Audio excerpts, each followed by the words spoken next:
ابھی یہ ہمارے اس وقت جو حالات آئے ہوئے ہیں، ہمارے جتنے تبلیغ والے ساتھی ہیں پورے ملک کے اندر، بلکہ دوسرے ممالک کے اندر بھی، خاص طور پہ انڈیا میں بھی، پاکستان میں بھی، ہمارے جو باہر سے مہمان آئے ہوئے تھے اور جو جماعتیں اللہ کے راستے میں نکلی ہوئی تھیں، اس وقت مختلف احوال ان کے سامنے آ رہے ہیں، مختلف قسم کی پریشانیاں آئیں، مشقتیں آئیں. تو یہ ساری کی ساری مشقتیں جو ہیں، یہ اللہ رب العزت کی طرف سے ایک امتحان ہوتا ہے. جتنا انسان کا اللہ سے تعلق ہوتا ہے اتنا ہی اس کے اوپر امتحان آتا ہے. اور اللہ پاک اس کو امتحان، ایک بندہ، ایک اسٹوڈنٹ امتحان اس لیے دیتا ہے میں آگے چلا جاؤں، اگلے سٹیپ میں چلا جاؤں، اگلی کلاس میں چلا جاؤں. سب سے مشکل جو پاکستان کا امتحان ہے، اب وہ جو بچے پاس کرتے ہیں وہ آگے ان کو بڑے بڑے عہدے ملتے ہیں. تو ایسے یہ امتحان آیا ہوا ہے. تو اس میں ہمارے سامنے سیرت ہونی چاہیے، ہر آن ہر گھڑی سیرت ہو کہ ہمارے نبی علیہ الصلوۃ والسلام اب کتنی عظیم و شان ہستی ہیں. طائف کے موقع پہ کیا کچھ نہیں کیا لوگوں نے، لیکن پھر بھی جب دعا مانگی ہے وہ دعا ہمیں بار بار پڑھنی چاہیے کہ اپنے ہیلے کی کمی کا اظہار کر رہے ہیں اور کیا فرما رہے ہیں کہ اے اللہ اگر تو مجھ سے ناراض نہیں تو مجھے کسی کی پرواہ نہیں. تو اس وجہ سے یعقوب علیہ الصلوۃ والسلام نے کیا فرمایا کہ اے اللہ انما اشکو و بثی و حزنی الی اللہ، میں اپنا گلہ، اپنا دکھڑا اے اللہ تجھے ہی سناتا ہوں. اللہ اپنا چاند جیسا بیٹا اس کو اپنے ہی بیٹوں نے کنویں کے اندر پھینک دیا اور کوئی گلہ نہیں، اے اللہ میں تجھ سے ہی اپنا گلہ کرتا ہوں. تو یہ انبیاء علیہ الصلوۃ والسلام کی سنت ہے. جب بھی کوئی حالات آئیں فوراً اللہ کی طرف متوجہ ہو جائیں، فوراً اے اللہ. یونس علیہ الصلوۃ والسلام نے مچھلی کے پیٹ میں یا لا الہ الا انت سبحانک انی کنت من الظالمین، انہیں اپنی طرف منسوب کریں. یا اللہ ہمارے سے کوئی کمی ہو گئی ہے کہ اتنا بڑا امتحان ساری انسانیت پہ آیا ہوا ہے، ساری امت پہ آیا ہوا ہے. بیت اللہ کا طواف جو ہے اس کا مسئلہ بن گیا، مسجد نبوی جو ہے وہاں پہ مسئلہ بن گیا، اور دنیا کی مسجدیں تک جو ہے وہ حالات آ گئے. تو اس وجہ سے یہ ہمیں اپنی طرف منسوب کرنا چاہیے کہ ہمارے سے کوئی کمی ہوئی ہے، ہماری محنت میں کمی تھی. اور اس حال میں یہ تو مولانا یوسف رحمۃ اللہ علیہ کے زمانے وہ ایک لڑکا سروزے کے لیے گیا، وہ بھی ساتھ تھے. اب وہ جا کے جب اس نے دعوت دی پہلی دفعہ نکلا تو آگے بندے نے تھپڑ مارا چہرے پہ. اب مولانا کے جب پاس آئے تو انہوں نے اٹھ کے اس کے ماتھے کا بوسہ لیا کہ تم بڑے خوش قسمت ہو، تم پہلی دفعہ نکلے، اللہ نے تمہیں یہ مقام دے دیا. تو یہ جو اللہ کے یہ جو حالات آتے ہیں، اور تندی بادی مخالف سے نہ گھبرا اے عقاب، یہ تو چلتی ہے تجھے اونچا اڑانے کے لیے. یہ جو حالات آتے ہیں یہ انسان پہ یہ بھی حال کا امر کیا ہے. ہم کہتے ہیں علم کیا، حال کے امر کو پہچاننا کہ اس وقت کیا جو حال ہے اس پہ ہمیں کیا کرنا ہے. اگر ہم اس عمل کو کرنے والے بن جائیں گے جو اللہ کے رسول صلی اللہ علیہ وسلم نے کیا، صحابہ نے کیا، انبیاء کی جو سیرت ہے ہمارے سامنے ہے، وَلَنَبْلُوَنَّكُمْ بِشَيْءٍ مِّنَ الْخَوْفِ وَالْجُوعِ وَنَقْصٍ مِّنَ الْأَمْوَالِ. اللہ تعالیٰ کہتے ہیں ہم ضرور آزمائیں گے. کس کے ذریعے سے؟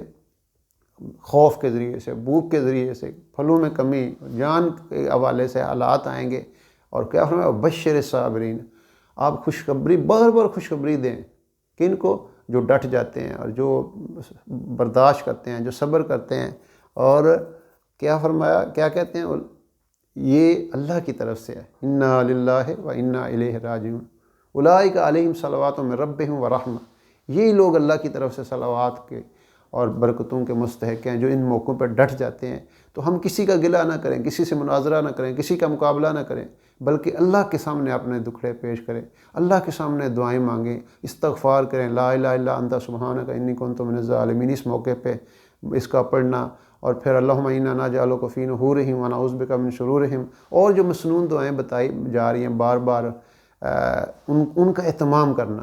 اور ایسے حالات جو ہیں اس میں یہ چیزیں جو ہیں یہ اللہ رب العزت جو ہے یہ تو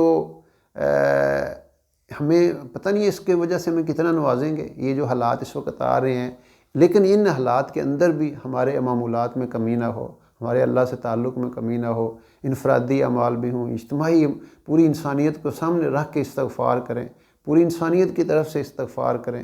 یا اللہ ہمارے سے جو کمی بیشی ہوگی، جو ساری انسانیت سے کمی بیشی، یا اللہ ہم سب کی طرف سے تیرے سامنے استغفار کرتے ہیں. تو انشاءاللہ ہمارا یہ اس موقع پہ ڈٹ جانا ہے، اس موقع پہ اللہ کے سامنے اور زیادہ رجوع کرنا.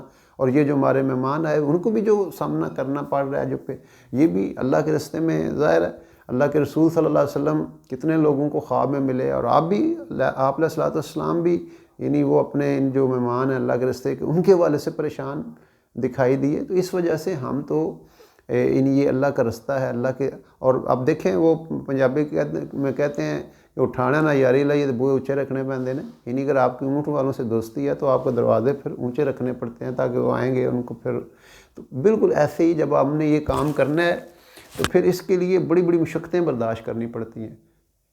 وہ جو قرآن میں آتا ہے فذکر انما انت مذکر، آپ دعوت دیتے رہے، اس سے کیا پہلے کیا 4 آیات ہیں، افلا ينظرون الى الابل کیف خلقت والى السماء کیف رفعت والى الجبال کیف نصبت والى الارض کیف سطحت، یہ 4 چیزیں بتائیں کہ جیسے اونٹ ہے کتنا وہ الى الابل کیف خلقت، کیسے اس کو ہم نے پیدا کیا، یعنی وہ ریگستانوں میں چلتا رہتا ہے اور کہیں کہیں دن وہ برداشت کرتا ہے، اور آسمان کی بلندی، یعنی ایسے جو دائی اللہ ہے ایسے اس کے اندر اونٹ کی طرح برداشت ہو، اور آسمانوں کی طرح رفعت ہو، بلندی ہو اس کے خیالات میں اور اس کے یعنی وہ جذبات میں، اور پھر پہاڑوں کی طرح الی الجبال کیف نصبت، اور پہاڑوں کو نہیں دیکھتے کیسے مضبوط ہیں، آندھیاں آئیں، طوفان آئیں، زلزلے آئیں، وہ پہاڑ ڈٹے ہوئے ہیں۔ ایسے ہی جو داعی اللہ ہوتا ہے، اللہ کی طرف بلانے والا، جو ڈٹا رہتا ہے کہ مجھے اللہ کے لیے ان ساری تکلیفوں کا مقابلہ کرنے، ام حسبتم ان تدخلوا الجنہ ولما یاتکم مثل الذین خلوا من قبلکم مستهم الباساء والضراء وزلزلوا